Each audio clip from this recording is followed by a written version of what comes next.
All right, let's dive into one of the biggest shakeups in all of history, the Protestant Reformation.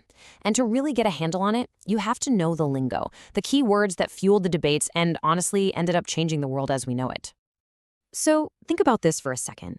How can just 95 sentences supposedly nailed to a church door cause a split that would completely redefine Western civilization? It sounds kind of crazy, but that's the story we're going to unpack right now. Okay, so to understand why those sentences were like a match hitting a powder keg, we have to set the scene. In the early 1500s, the Catholic Church wasn't just a power, it was the power.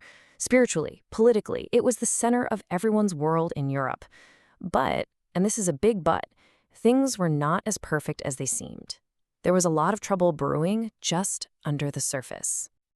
At the very, very top of this whole structure, you had the papacy. This is the office of the Pope in Rome. He was seen as God's representative right here on earth, which meant his authority was, for the most part, absolute. What the Pope said, went. And carrying out the Pope's will, you had the clergy. This is the whole network of cardinals, bishops, priests, and monks. For your average person living in Europe, these guys were the gatekeepers of faith. They administered everything, from baptism to last rites. By the time we get to the 16th century, though, a lot of people were starting to feel like the institution had become corrupt. And this wasn't just about politics. It was about practices that seemed to go against the very idea of faith. A few things in particular were really starting to rub people the wrong way. Let's break them down. First on the list is simony. To put it simply, this was the buying and selling of church jobs.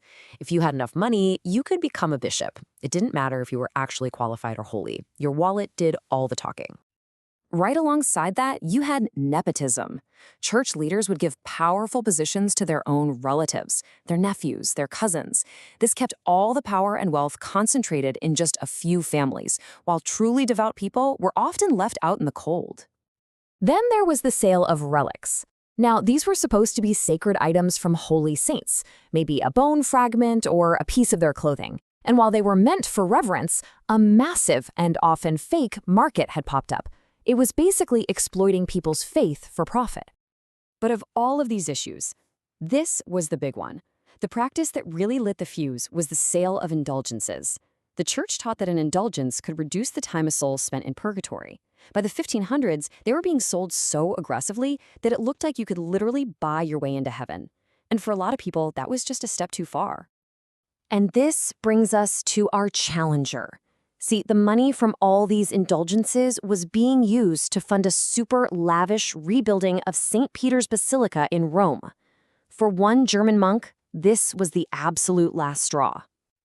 And that monk's name was Martin Luther. He was a theology professor, and he was deeply, deeply troubled by this idea that salvation was something that could be bought and sold. He felt the church had completely lost its way, and he decided he had to do something about it. He started with a number, 95, a number that would become one of the most famous in all of history. These were his 95 theses, a list of 95 arguments against the sale of indulgences. In 1517, he famously nailed this document to the church door in Wittenberg, Germany. Now, his goal was really just to start a scholarly debate. What he actually started was a revolution. So, how did his idea spread like wildfire? Well, you can thank the new printing press and the use of the vernacular. See, Luther's theses were quickly translated from academic Latin into German, the language that ordinary people actually spoke. So for the first time ever, regular folks could read these powerful ideas and start debating them for themselves. The church's response was swift, and it was harsh. They were not interested in having a debate. They wanted Luther to be silent. And this set the stage for a massive conflict, a real point of no return, where neither side was going to back down. And things escalated so fast. First, Luther posts his challenge. In response, the papacy demands that he take it all back. But Luther, he stands by his beliefs and refuses. And the consequence was final. The church declared him a heretic and kicked him out. That key demand from the Pope was for Luther to recant. It's a simple word, but it means he had to publicly say that everything he had written was wrong. It was a clear ultimatum, either conform or be condemned. And by refusing to recant, Luther was officially accused of heresy. Now let's be clear. This wasn't just a theological disagreement. This was seen as a crime against God and the church, and the punishment for that was often being burned at the stake. Finally, the church made its move. They decided to excommunicate Luther. This was the ultimate punishment. It meant officially kicking him out of the church, cutting him off from the sacraments, and basically condemning his soul. The break was now final. There was no going back. But you know what? Kicking Luther out didn't silence him. It actually did the exact opposite. It fired up his supporters all across Germany and beyond. His excommunication really marked the birth of a whole new, independent branch of Christianity. And this new movement came to be known as Protestant. The name itself is pretty simple. It comes from the German princes who protested the church's actions against Luther. And pretty soon, that became the umbrella term for all the new Christian groups that broke away from Rome. And at the heart of this new Protestant faith were a few huge differences in belief.